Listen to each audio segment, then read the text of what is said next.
एक बार फिर से आपके सामने हाजिर है 10 क्वेश्चन लेकर भारतीय संविधान के राष्ट्रपति से रिलेटेड, बहुत ही इंपॉर्टेंट, जो आपके एग्जाम में आपको जरूर मिलेंगे। तो आइए देखते हैं पहला क्वेश्चन हमारा क्या है। संविधान के किस अनुच्छेद में दिया है कि भारत का एक राष्ट्रपति होगा? संविधान के किस अनुच्छेद में दिया है कि भारत का एक राष्ट्रपति होगा? अनुच्छेद 52 यानी कि आर्टिकल 52 आप याद रखेंगे, इंपॉर्टेंट है। उसके बाद दूसरा क्वेश्चन है, भारत में किस प्रकार की शासन प्रणाली अपनाई गई है? भारत में संसदीय प्रणाली अपनाई गई है। उस संसद का वर्णन अनुच्छेद 79 में दिया गया है, ये आप याद रखेंगे। उस संसद के दो सदन है, एक तो लोकसभा एक राज्यसभा, ये भी आप याद रखेंगे, बहुत ही इंपॉर्टेंट है। तीसरा क्वेश्चन है हमारा, भारतीय संसदीय प्रणाली ली गई है। भारतीय जो संसदीय प्रणाली है वो किस देश से ली गई है, कहां से ली गई है? वो ली गई है ब्रिटेन से ली गई है, ब्रिटेन से ली गई है। उसके बाद हमारा चौथा क्वेश्चन है, समस्त कार्यपालिका की शक्ति किसमें निहित है? जो समस्त कार्यपालिका है उसकी शक्ति किसमें निहित है? राष्ट्रपति में निहित है, और आर्टिकल 53(1) के अनुसार निहित है। आर्टिकल 53 के 1 के अनुसार निहित है, आप रखेंगे, इंपोर्टेंट है। क्वेश्चन नंबर 5, संसद की वास्तविक शक्ति किसमें निहित है?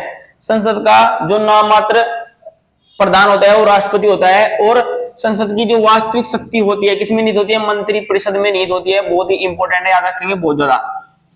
छठा क्वेश्चन है, राष्ट्रपति की संवैधानिक स्थिति किस देश से ली गई है? किस देश से ली गई है? ब्रिटेन से ली गई है, याद रखेंगे, कहां से ली गई है? ब्रिटेन देश से ली गई है।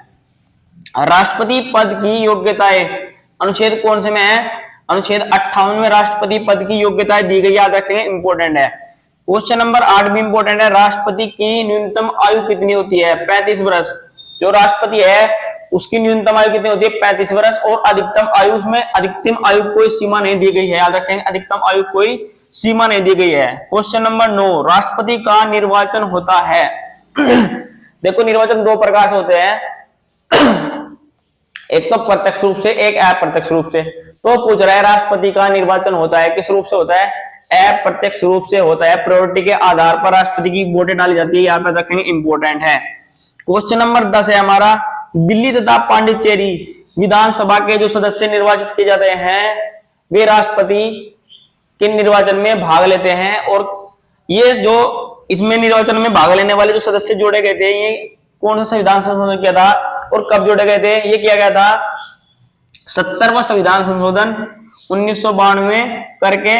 दो सदस्य विधानसभा के दिल्ली और पांडिचेरी के, ऐसे दो केंद्र शासित प्रदेश विधानसभा के चुनाव में जो वोट डालते हैं, दिल्ली और पांडिचेरी, आप रखेंगे, इंपॉर्टेंट है बहुत ही ज्यादा।